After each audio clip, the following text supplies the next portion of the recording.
Kita bahas Mavic Mini lagi. Kali ini mau dikit cerita. Setelah berapa minggu, kurang lebih 3 mingguan ya.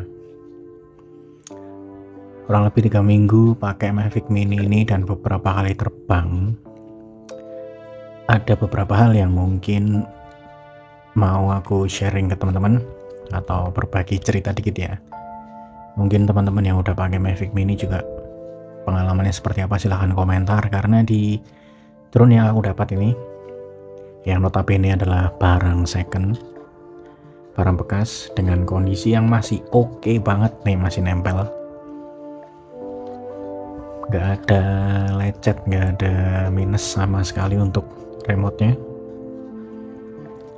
Terus untuk unit drone-nya sendiri juga ya wajar lah ya, baling-balingnya ada beberapa yang ininya udah apa sih namanya, udah agak baret-baret atau pernah tergores sedikit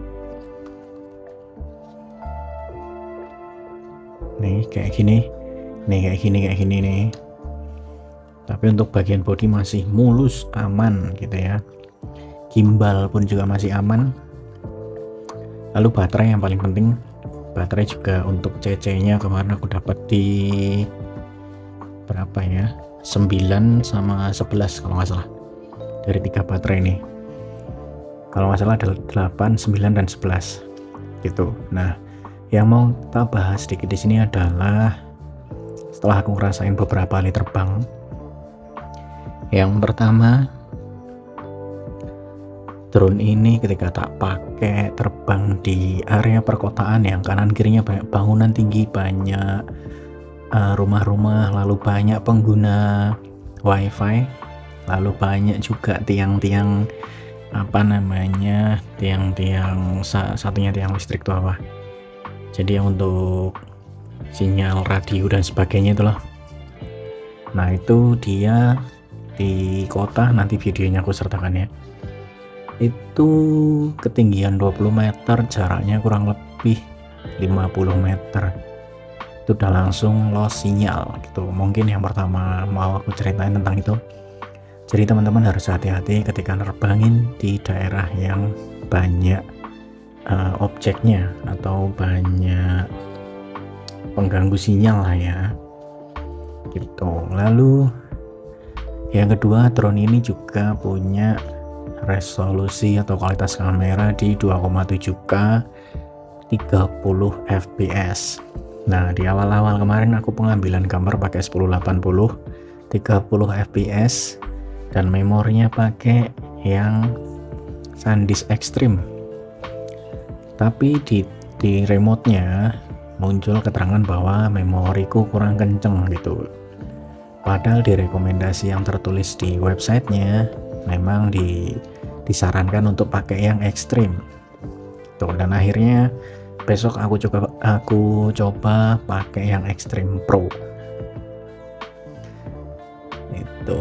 Nah untuk kualitas kameranya sendiri, menurutku untuk di 2024 ini dengan 1080 60 fps itu sudah cukup, karena nggak banyak juga pengguna teman-teman mau uploadnya di mana sih, sosial media kan biasanya.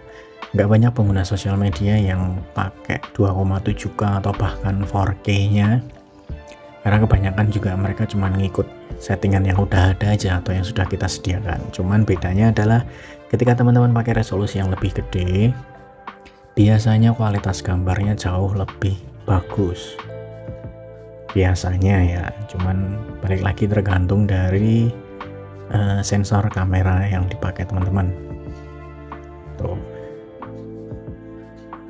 Jadi menurut teman-teman nanti worth it atau enggak untuk pakai drone ini di 2024, silahkan teman-teman pikirkan lagi. Nah lalu berikutnya yang mau tak bahas adalah ketika aku nerbangin drone ini di tempat yang areanya cukup luas dan penghalangnya sedikit, gedung, bangunan dan lain sebagainya lebih sedikit, ternyata drone ini bisa sampai kurang lebih 100 meter. Bahkan di suatu waktu pernah aku coba terbangin sampai di hampir di 200 atau 300 meter ya, lupa, nanti videonya aku sertakan. Dan itu yang perlu teman-teman ketahui, itu aku masih pakai 2,4 GHz. Jadi waktu itu belum dicoba di 5,8 kalau nggak salah ya. Jadi masih pakai 2,4. Itu untuk jarak seperti itu, untuk kualitas kamera seperti yang tadi aku sampaikan, dan memori. Nah, memori juga mungkin teman-teman harus perhatikan juga. Mungkin itu dulu sih. Apalagi ya? Oh, tentang baterai. Baterai ini yang notabene sudah baterai second ya, sudah pernah dipakai, bukan baru gitu. Aku terbangin satu baterai ini kurang lebih 25 menit gitu. Jadi 3 baterai ini bisa 1 jam lah ya, karena ada yang 25 menit pas, ada yang 25 menit lebih. Dan ya menurutku sendiri, untuk aku yang masih awam ini, satu baterai 25 menit itu ketika udah di udara itu bingung kita mau nge-shoot apa. Karena menurutku dengan waktu 15 menit aja kita udah bisa dapat banyak spot, bisa dapat banyak angle gitu ya. Tuh, mungkin itu aja sih. Besok kita coba nerbangin lagi dengan pakai sinyal yang lain ya. Ini kan 2,4, besok pakai yang 5, berapa itu aku lupa gitu. Dan mungkin di video berikutnya aku penasaran nih, ketika kita coba pakai bantuan sinyal booster, nah nanti perbedaannya seperti apa. Ada yang bilang nggak ngaruh, tapi ya nggak tahu juga kan, kita coba aja besok. Oke, itu dulu, thank you.